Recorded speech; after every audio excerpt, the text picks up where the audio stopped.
And I'm just gonna start tapping the color.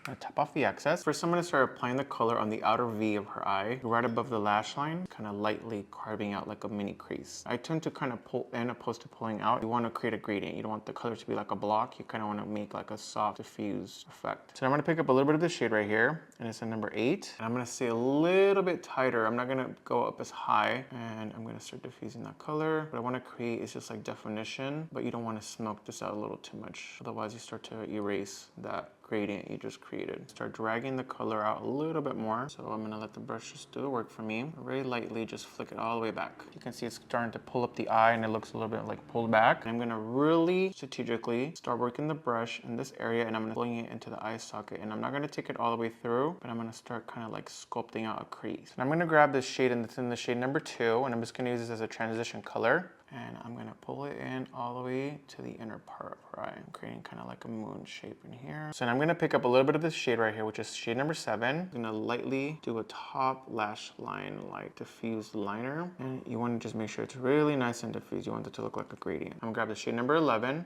I'm almost gonna create a little bit of like a wing. And I just wanna diffuse that line that I just made. Tuck it right up to where I stopped the crease. And I'm gonna use this Jaclyn Hill Cosmetics bronzer in the shade Top Down. So what this does, it just helps diffuse any edges, any like areas that you want to just make a little bit more seamless. I'm gonna grab the number 7. I'm just gonna lightly pick up the powder, and I'm gonna come in here and start sweeping that color underneath. And I love this color because it really helps bring out Savannah's eye color. I'm gonna pick up that Jaclyn Hill bronzer again. Really want to punch up that warmth like right by her iris. And I'm just gonna rim the inside of her waterline with the pencil. Start rimming the lash line. And I'm just gonna come in and just diffuse the liner just a little bit more. I want to soften up the edges. Oh, that looks pretty.